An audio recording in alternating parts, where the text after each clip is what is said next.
Tekereza ubyutse mu gitondo ufunguye telefone yawe ahantu hose abantu bari kuvuga ijambo rimwe gusa AI. Ku mbuga nkoranyambaga, mu mashuri, mu bigo bikomeye no mu nama z'abayobozi b'ibigo bikomeye ku isi. Ariko se wigeze wibaza impamvu Google, imwe mu masosiyete akomeye kurusha ayandi ku isi, yihutiye gukora Gemini? Ese mbere Gemini yitwaga ngo iki? Ninde wayikoze? Kuki Google yagaragaye nk'aho yasigaye inyuma kandi ariyo yari yarashyizeho bimwe mu by'ingenzi mu byubakiweho AI ya none? Uyu munsi tugiye kwinjira imbere muri Google, tumenye inkuru itavugwa cyane, inkuru y'intambara ya AI. Murakaza neza kuri Sibo James Tech and AI.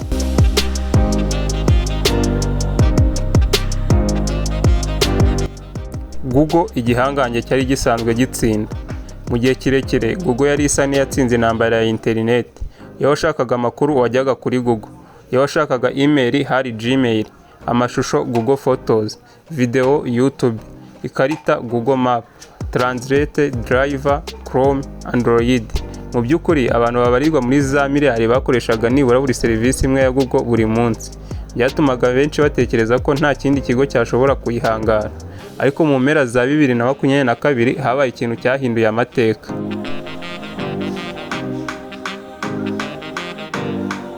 Umunsi ChatGPT yahungabanyije Google. Mu Gushyingo 2022, sosiyete ya OpenAI yasohoye ChatGPT. Mu minsi mike gusa miliyoni z'abantu batangiye kuyikoresha. Abantu batangajwe n'uburyo yasubizaga ibibazo, yandikaga inkuru, ikandika kode kandi igasobanura ibintu mu buryo busanzwe. Isi yose yatangiye kuvuga kuri ChatGPT. Abashoramari batangira kwibaza ikibazo gikomeye. Ese abantu nibatangira kubaza AI aho kujya kuri Google Search bizagendekera bite Google? Iki kibazo cyateye impungenge zikomeye.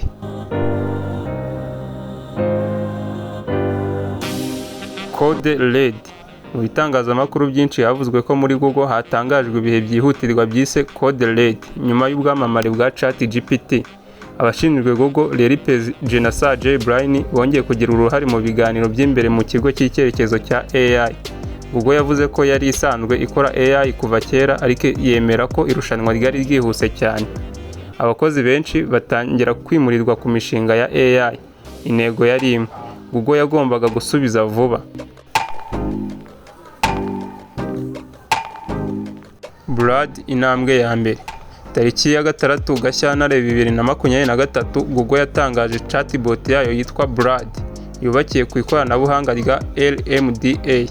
Google yavuze ko Brad atari ugusimbura Search, ahubwo yari umufasha wo kuganira no gufasha abantu gutekereza, kwandika no gushaka ibisubizo. Ariko ikibazo cyari gihari.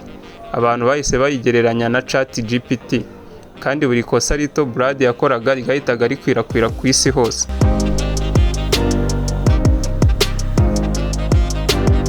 Ikosa ryahungabanyije Google.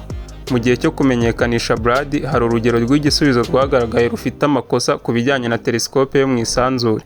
Ibyo byakurikiwe n'inkuru nyinshi mu itangazamakuru kandi byagize ingaruka ku cyizere cy'abashoramari. Isi yatangiye kuvuga iti, ese Google yatangiye gusigara inyuma? Ariko Google ntiyacitse intege, yakomeje kunoza AI yayo. Intambara yari itangiye. Ku rundi ruhande rumwe hari OpenAI, ku rundi hari Google. Hagati yabo hari Microsoft n'andi masosiyete yashoraga miliyari z'amadolari muri AI. Ariko Google yari ifite ikarita ikomeye itarerekana. Iyo karita niyo yaje kwitwa Gemini.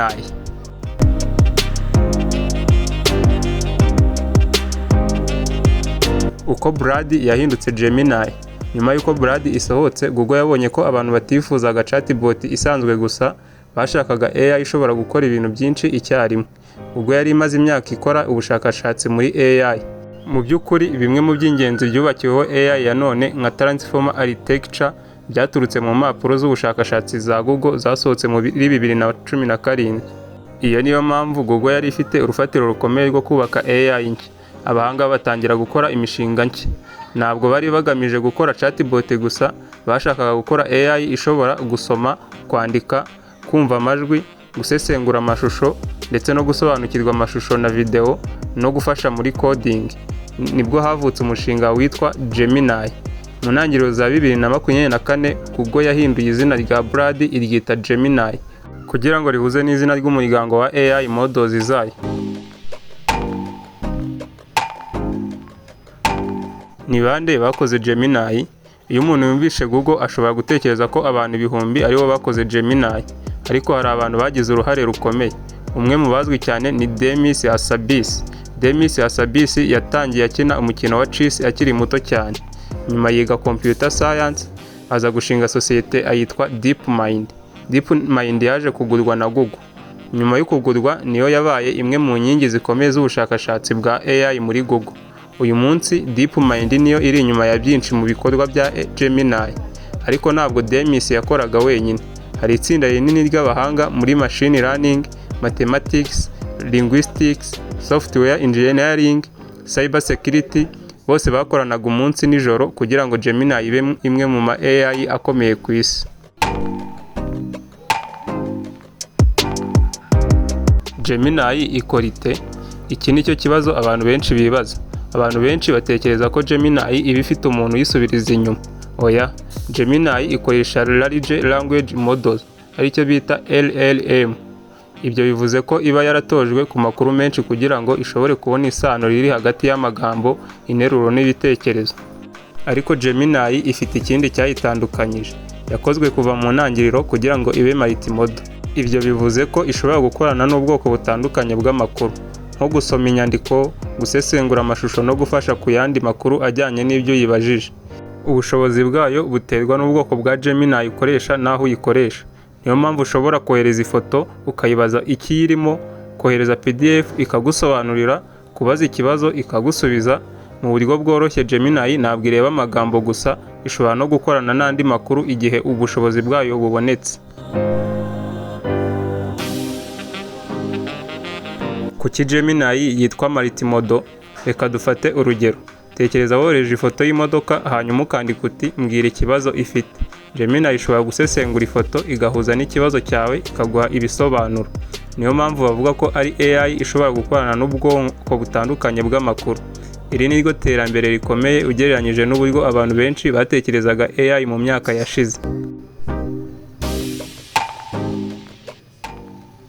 Gemini vs ChatGPT. Icyo ni cyo kibazo gikunze kubazwa cyane. Ni iyihe irusha indi? Igisubizo nyacyo ni biterwa n'icyo ushaka gukora. Hari aho Gemini ikora neza, hari aho ChatGPT ikora neza, zombi zikomeza kuvugururwa buri gihe. Niyo mpamvu bidakwiriye kuvuga ko imwe izahora irusha indi muri byose. Icy'ingenzi ni ukumenya igikoresho gihuye n'icyo ushaka gukora. Gemini ntiyavutse kubera amahirwe, yavutse kubera irushanwa rikomeye rya AI. Google yashoye imyaka y'ubushakashatsi n'abahanga benshi kugira ngo yubake AI ishobora guhangana n'andi masosiyete akomeye. Ariko hari ibindi abantu benshi batazi. Ese Gemini ikusanya ayahe makuru? Ese ishobora gukora amakosa? Ese ishobora gusimbura abantu mu kazi? Amabanga ya Gemini abantu benshi batazi. Reka nkwereke ibintu abantu benshi batazi. Iyo abantu bumvishe Gemini batekereza ko ari application gusa, ariko sibyo. Gemini ni igice cy'umushinga mugari wa Google wo gushyira AI muri serivisi nyinshi. Niyo mpamvu ushobora gusanga Gemini ikoreshwa cyangwa ihuzwa na Gmail, Google Docs, Google Drive, Google Maps, Android, Google Search, Google Photos. Intego ya Google si ugutuma ufungura Gemini gusa. Intego ni uko AI iba umufasha wawe mu bikorwa bya buri munsi. Urugero, tekereza wakiriye email ndende cyane, mbere byagusabaga kuyisoma yose, ariko Gemini ishobora kugufasha kuyivunamo ingingo z'ingenzi cyangwa kugufasha gutegura igisubizo. Uko ibyo bikora biterwa na serivisi n'uburenganzira ufite. Ibi ni byo Google yita AI assistance. Gemini muri Android. Niba ukoresha telefone ya Android, birashoboka ko mu gihe kiri imbere uzabona AI ikorana cyane na telefone yawe. Google yatangiye gushyira Gemini muri Android kugira ngo ifashe mu mirimo itandukanye.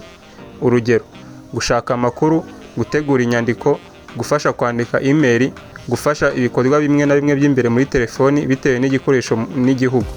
Ariko ibi ntibisobanura ko Gemini igenzura buri kintu kuri telefoni yawe. Ubushobozi bwayo bugira imipaka kandi bugengwa n'uburenganzira uyihaye.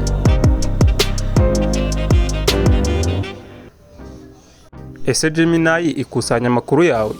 Iki ni ikibazo gikomeye. Iyo ukoresheje AI hari amakuru ushobora kuyandikamo. Google isobanura ko ibiganiro n'amakuru ushobora gutanga bishobora gukoreshwa mu kunoza serivisi cyangwa kugenzurwa n'abantu mu bihe bimwe. bitewe n'igenamiterere rya konti yawe n'uburyo ukoresha Gemini. Niyo mpamvu badusaba gushyiramo amakuru y'ibanga cyangwa se ayo utifuza gusangiza abandi. Ibi ni isomo rikomeye. Ntugomba kwandika muri AI password zawe, pin za banke, nimero z'amakarita ya banke, amabanga y'akazi, amakuru y'ubuzima bwite utifuza gusangiza abandi. AI ni igikoresho gikomeye, ariko ukoresha ubwenge mu gihe uyikoresha. Ese Gemini ishobora gukora amakosa? Igisubizo ni yego. Gemini ishobora gukora amakosa, kimwe na ChatGPT cyangwa izindi AI. Hari igihe ishobora gutanga amakuru atuzuye, kwitiranya amazina, gusobanura nabi ikibazo cyangwa kwandika ibintu bitari ukuri. Niyo mpamvu ugomba kugenzura amakuru y'ingenzi mbere yo kuyizera, cyane cyane mu byerekeye ubuzima, amategeko cyangwa amafaranga. AI ifasha umuntu, ntabwo isimbura ubushobozi bwe. Ese AI izasimbura abantu?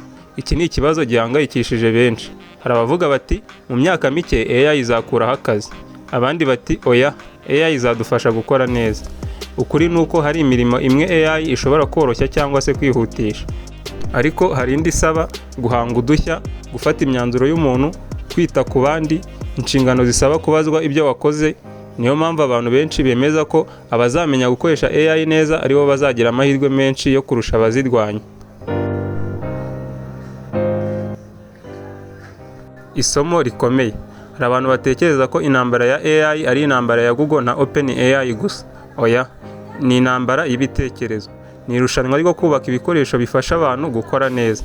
Buri sosiyete irashaka gukora AI ifite ubushobozi bwinshi, ariko icy'ingenzi ni uko ikoreshwa mu buryo buboneye kandi bwizewe. Niba uri umunyeshuri, wige uko AI ikora. Niba uri umucuruzi, menya uko yagufasha.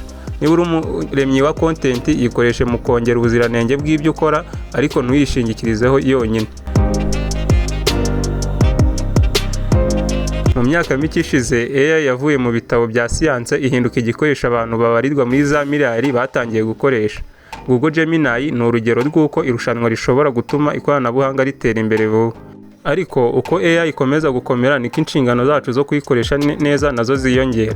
Ejo hazaza ntabwo ari abafite AI gusa, naho abamenya kuyikoresha neza.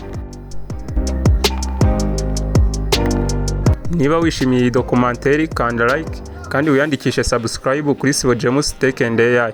Kandi wandike mu bitekerezo, wowe hagati ya Gemini na ChatGPT ni iyihe ukoresha cyane kandi kubera iki? Nge twabanye ndi Sibomana James. Murakoze cyane.